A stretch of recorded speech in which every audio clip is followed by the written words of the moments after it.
Hey guys, I'm back for my surgery. It's really painful and I'm really tired, and I'm trying my best to be awake. So fingers crossed and pray for me. Boy, oh boy, where do I begin? Okay, well, this whole week has been so intense. For those of you who watched a recent video about the pregnancy updates, I told you guys about these fibroids that I've been dealing with. Well, we finally got a date and a time to do the surgery. Initially, it was supposed to be in November, but they called me, they were like, no, we gotta do this now, it's an emergency. I was like, okay. I called my job and I'm like, I can come in. I have a surgery that I need to go take care of, and so once I'm done with that, I'll come in. So it was on Thursday, this past Thursday. So some of the clips that you guys will be seeing today is clips from Thursday. Hey guys, so I'm at the hospital for my surgery. I'm getting all of my fibroids removed today. Ted rushes me to the emergency room. They book me in. Right there, they do everything that they need to do. Take my vitals, check my blood pressure, everything, all the 9 yards. Straight into the surgical room. I was in there for 4 hours. 4 good hours for this surgery. They removed all the fibroids by the grace of God. Yeah. But let me tell you, the size of these things, I know they were big, but it blew my mind when I saw it. One size was at least like a baseball, okay? Another size was like a size of like a small ball, like literally like this. It was crazy. I can't believe these things were inside of me. Mm-hmm. I'm still recovering right now, so my voice might be a little shaky from the anesthesia. The anesthesia comes out of you, I think, like within 24 hours. But they put this tube down your throat just to help you with the breathing and everything. And it irritates your throat a lot. So if I sound like my voice is cracking, and if I sound like I'm out of breath, it's because of that. I'm still recovering from that. So we just got to my room. There are some things that have been laid out for me, and I just want to show you guys what they are. So the nurse hasn't yet come in. I literally just walked in, but the nurse will come in and explain to me what all these are soon. But I kind of know because I've done this before. Not a fibroid surgery, but I've had a baby and I've also done like a hernia repair. And so this will be the gown I'll have on, and they tend to put some heat in to heat your body, and I think also for sanitary purposes. But this gown is for multiple things as well. They have a machine that I'll plug in soon, and then it will just pump heat into my body. You see it? Perfect. And then they have this cup right here. They just want a urine sample to see if I'm pregnant or not. No, I'm not, but the hospital requires this. So. And of course, the good old hospital socks. You guys, I love these hospital socks. They are so great. They are perfect, I'm telling you. So I'm trying to place myself in a place of mental zen. And I'm trying to place myself in a place of calmness so I can just be relaxed, so everything can be smooth. I don't want my blood pressure to go up or nothing. So I'm relaxed. I haven't eaten for 12 hours. I was instructed not to eat or drink for 12 hours. So the only thing I'm really thinking about right now is eating and drinking.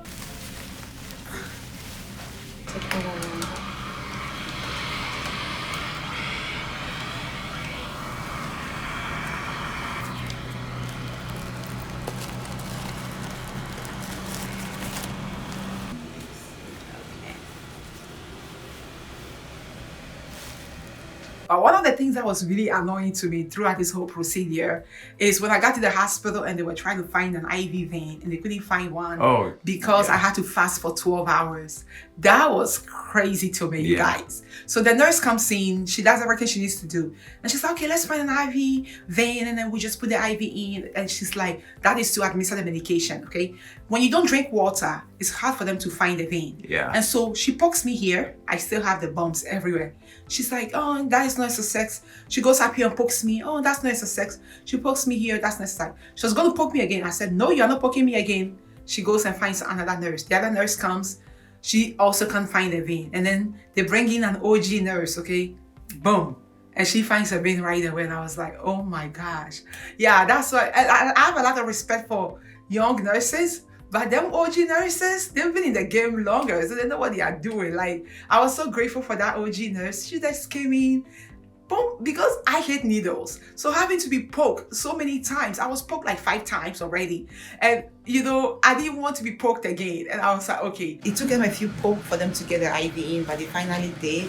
So now I'm just ready. I'm just waiting for the nurse to come in and take me to the OR. One nurse already came in and, asked me a few questions like what was the last time I ate? When was the last time I drank water, and so on and so forth. The doctor came in here to talk to me a little bit as to what to expect. I'm going to have different incisions on my stomach. And the anesthesiologist came in to talk to me about the anesthesia I'll be taking and what to expect after. There'll be a little bit of coughing. For a few days, my voice will be a bit rusty, but hey, it's all for the benefit of my health. So I just want to be free of these things. Honey, see you soon. Bye-bye. See you soon. Love you. Doctor says see you soon. So we get into the surgery room. There's like a bunch of nurses in there. Like there's this robot. My surgery was robotically assisted. And so there's like this giant robot. And when I saw that thing, I freaked out. But I had to stay calm. I was like, okay, they know what they are doing. A robot is going to operate on me with 2 doctors. So they know what they are doing. So I'm good. So I laid there, they administered the oxygen and then they administered anesthesia. I don't know when I went to sleep. Like I was laying there for 4 good hours. When I woke up, I was feeling groggy. I was feeling tired. And then there was pain, but the pain was not extreme because the medications that they give you into the IV is so intense that you don't even feel any pain. So I love that. But once that medication wore off, the pain started creeping in. And so they gave me some narcotics and they also gave me ibuprofen.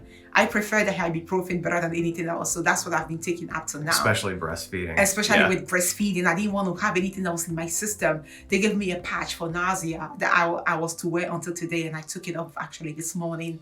But that whole surgery was like mind-blowing to me, and the level of seriousness that it comes with.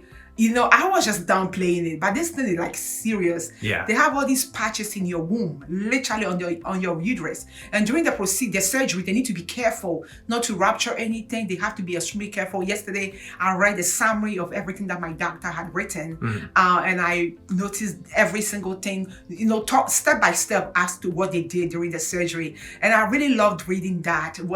She explained that everything went well. My uterus, everything was in perfect shape. Everything was there, and I was just really happy. Yeah. And now we are just in the process of waiting. My stomach currently is full of air. Initially, my doctor said once they finish the surgery, the stomach will go right down to being flat. But my stomach is full of air. And I can tell even when I touch it. This morning, I realized that a lot of the air had come out. And so it shrunk a little. But within a few days, everything else will come off and my stomach will be normal like it was when I was growing up. And so she's excited to get a flat stomach back. I'm excited to have my flat stomach back. And I'm excited of being free from this discomfort, this pain and, uncertainty when you are somewhere, then you get an attack and you're like, man, I don't feel good in my body. Yeah. It was just a lot. But one of the things that I really loved and appreciated about the whole thing is that Ted was there. He was there keeping my mom updated. Were you scared during the surgery? I wouldn't say that I was full of fear, but I definitely had some anxiousness inside of me, and I was just kind of praying in my heart through the whole experience and just trusting God. I mean, we've really seen God work this week. I mean, he has come through in miraculous ways. Yes. And he did again with Veronica's surgery. Yeah. And seeing these pictures of these fibroids that she brought up was a huge eye-opener. I mean, they're in there and that they're causing her discomfort, but you kind of just brush it off. You have to get used to it because when there's nothing you can do about it at the time, you just have to cope. But seeing those pictures, I mean, I think the first thing you said to me when you looked at him was, how can I feel well when I've got this inside of me? Yeah. And there was just like all these little fibroid balls of tissue. It's terrible. Tissue. In there, and you can see them kind of doing the clipping work and then the stitching work and all this stuff. So I mean, it's a major thing. It's a major surgery. And often, you know, Veronica would want to feel better in her body just on the day to day while we're doing our things, and just so that she can be more present with herself. But now she can finally do that and be that. So once she's recovered, you know, this is going to be a 6-week recovery. So it's going to take some time. Oh my goodness, you guys, 6 weeks, and we haven't even entered the first week yet. So the healing period is in itself is very challenging. I can't lift anything more than 10 pounds. Yeah, not even progress. I can't even lift my daughter. I have to ask for help. And that is why if you are going through this and you decide, I just want to have the surgery and get rid of these fibroids, make sure you have help, especially if you have a child. Make sure that you have help and you have someone that will assist you at home. Well, the hospital will ask you all these questions before they decide to have the surgery on you. So and again, we're blessed to have her mom here helping too. Extremely blessed to have my mom here assisting us every step of the way. Because if it was not, I don't think I would have been able to do it, you guys. Yeah, but this whole journey was a success, I should say. Regardless of the pains I've been dealing with, regardless of the discomfort I'm currently experiencing, everything was a success. God came through and through, you guys. I'm free of fibroids. I do not have them anymore. Right now, my goal is to watch my diet, make sure I'm eating the right thing, make sure I'm cutting back on anything that is not good for me, make sure I am focusing on my overall health in general, which means that after the 6 weeks mark, get into an exercise routine, work out, you know, little by little, do some jogging here and there, walk all around the neighborhood, try and get my strength back. I can't do any exercise right now because I risk to rip the stitch out, so I need to be careful. But this is exercise, doing this video. Doing this video is an exercise alone because I'm tired. But I want you guys to have this content so that you too can, you know, plan your surgery or anything that you have to do. But like I said, I'm grateful to God. I'm looking forward to being pregnant in the future. I'm looking forward to mental peace and physical strength. I'm looking forward to just being a happy human on the daily basis. There will be no excuse to, you know, anything. I'm just really, really excited. I'm very hopeful and I'm very positive. But thank you guys so much for your support on this channel. You guys, every time I come and I tell you guys what I'm dealing with or what we are going through, you guys are so supportive and so you go into prayer with us. Thank you for praying with us, for your continuous support. We are grateful and hopefully we'll see you next week.